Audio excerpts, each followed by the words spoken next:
Muy positivo, o sea, la aparición en la República Dominicana de una jurisdicción constitucional especializada, como lo es el Tribunal Constitucional, es para mí el aspecto más relevante de la reforma constitucional.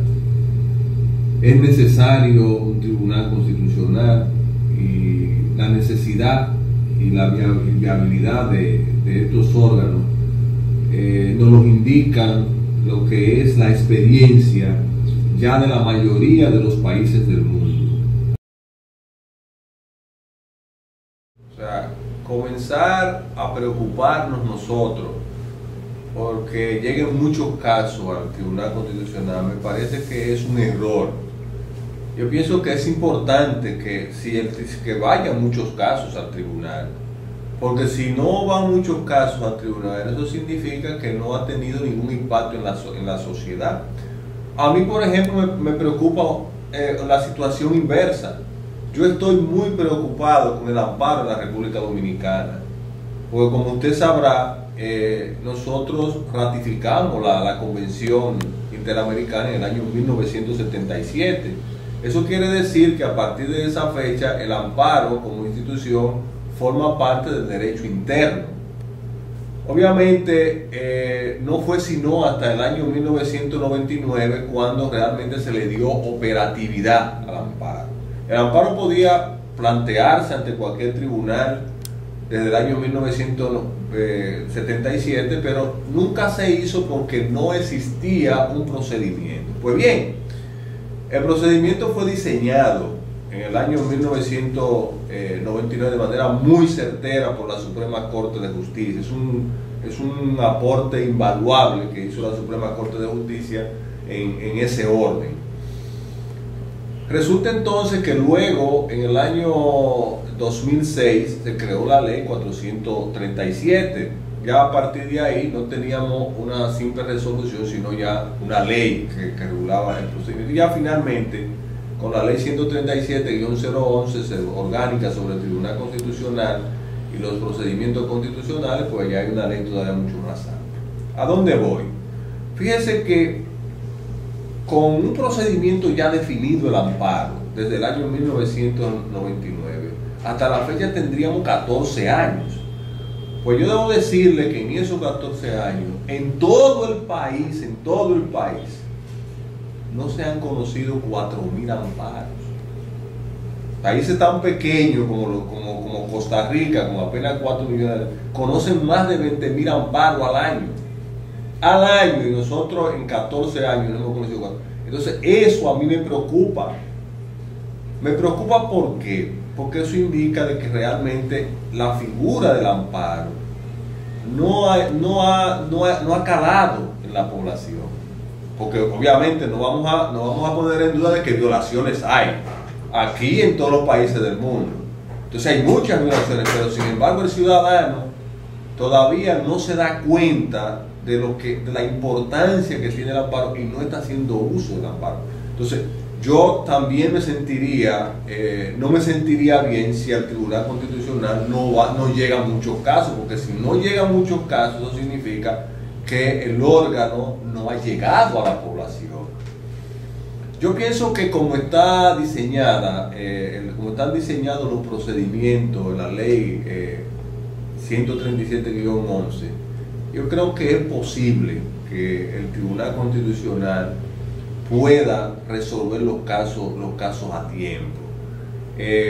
Tenemos, por ejemplo, varios procesos en la ley 137-11 que son de la competencia del Tribunal Constitucional. En el caso, por ejemplo, de los amparos, se conocen en primera instancia y de primera instancia van al Tribunal Constitucional vía el recurso de revisión. Yo aquí aprovecho para decir que no estoy de acuerdo con ese diseño. O sea, yo aspiro a que realmente haya por lo menos una segunda instancia en el poder judicial, que luego sea que el amparo vaya al Tribunal Constitucional. Por otra parte, tenemos la revisión, el recurso de revisión contra sentencia dictada por la Suprema Corte que han adquirido la autoridad irrevocable de cosas juzgadas. Yo creo que hay que tener mucho cuidado, Y ahí yo entonces comparto la preocupación que usted tiene, porque aquí hay un problema de seguridad jurídica. Cuando estamos hablando de la revisión de la sentencia que dicta la Suprema Corte de Justicia, se trata de un caso que ya pasó todas las instancias. Entonces, por eso, en la ley se ha diseñado un procedimiento bastante riguroso. O sea, para acogerse un recurso de amparo, un recurso de revisión contra una sentencia dictada por la Suprema Corte de Justicia, hay que cumplir muchos requisitos. Y yo con eso estoy de acuerdo, porque como decía anteriormente, nosotros estamos en presencia de un caso que ya ha pasado todas las instancias. Si nosotros nos descuidáramos ahí, realmente le haríamos un gran daño a la justicia dominicana, en el sentido de que si el Tribunal Constitucional se abre demasiado en lo que tiene que ver con revisión de sentencia, obviamente que ahí sí van a llegar muchísimos casos, porque todo el que pierda un caso importante en la Suprema Corte de Justicia iría para el Tribunal Constitucional. Entonces ahí hay que tener mucho cuidado, porque les repito, aquí entra en juego lo que es la seguridad jurídica. Los casos, la tutela judicial efectiva implica que la persona debe tener acceso al tribunal, y además no solo asociado, que el tribunal debe resolverle su caso en un plazo razonable. Luego, si ya un asunto ha terminado a nivel del Poder Judicial y por un mal manejo de la ley, del procedimiento previsto en la ley 137-11, aquello se convierte en una cuarta instancia, ahí sí entonces el tribunal no jugaría su papel, porque sencillamente lo que estaría es facilitando y habilitando el estancamiento de la justicia. El ciudadano quiere que su caso se resuelva en un plazo razonable. Yo creo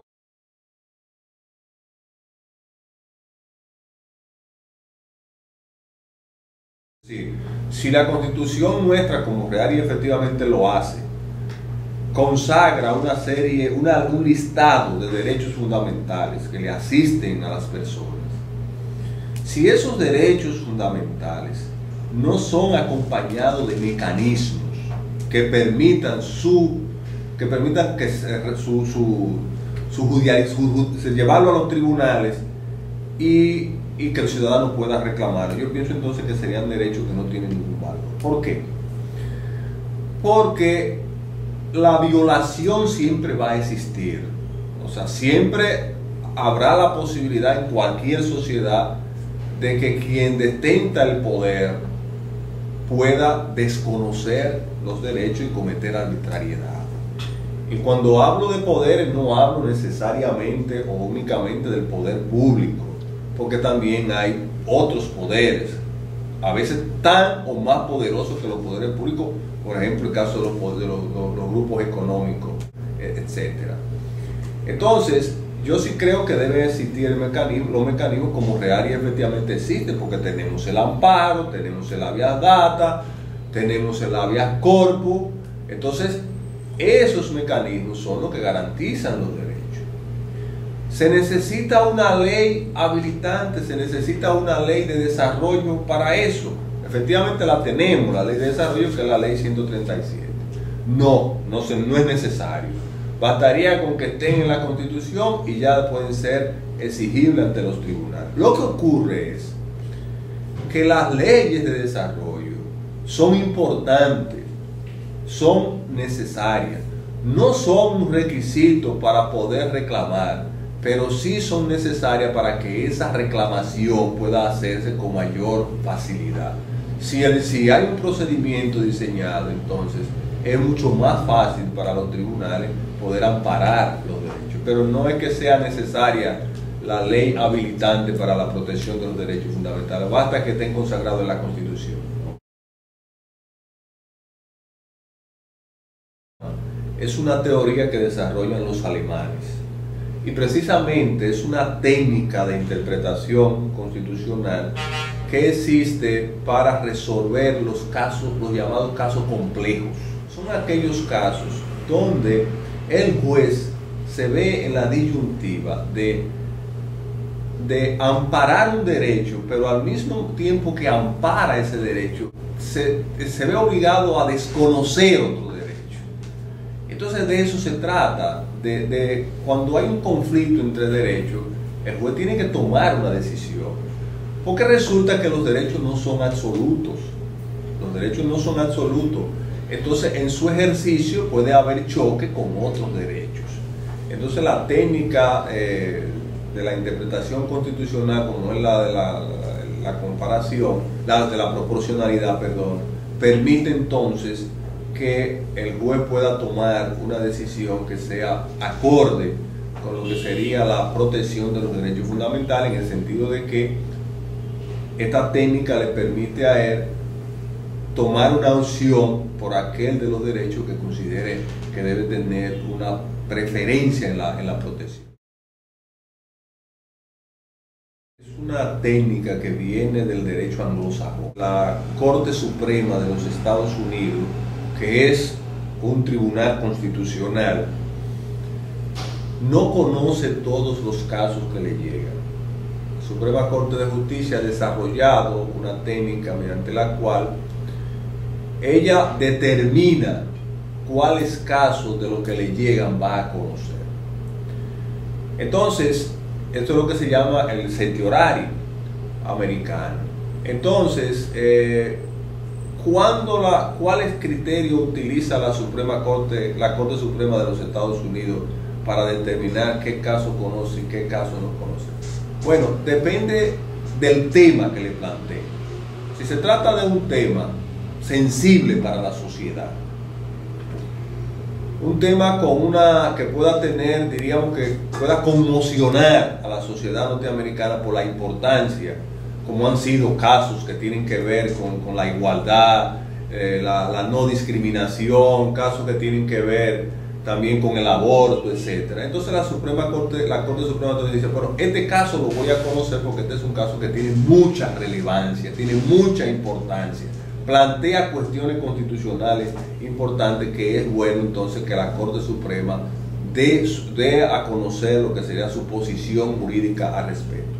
Obviamente que si se trata de un caso, y aquí viene la otra vertiente o el otro elemento de la relevancia constitucional, si se trata de un caso donde ya hay un precedente, donde ya la Corte Suprema ha planteado su posición, entonces obviamente no lo conoce, porque carecería de lo que estamos hablando de la relevancia. Entonces, claro, los norteamericanos, los anglosajones, no hablan de relevancia constitucional. Quienes acuñan la expresión son los europeos, es decir, se considera que la técnica de la relevancia constitucional es una especie de modalidad de certiorario, es el certiorario americano adaptado por los europeos, y llega, por ejemplo, la Corte Federal Alemana, el Tribunal Federal Alemán Constitucional, la adopta en el año 1993, y entonces de ahí la toman los españoles en el año 2007, que es el momento en donde se produce la reforma a la ley orgánica del Tribunal Constitucional español.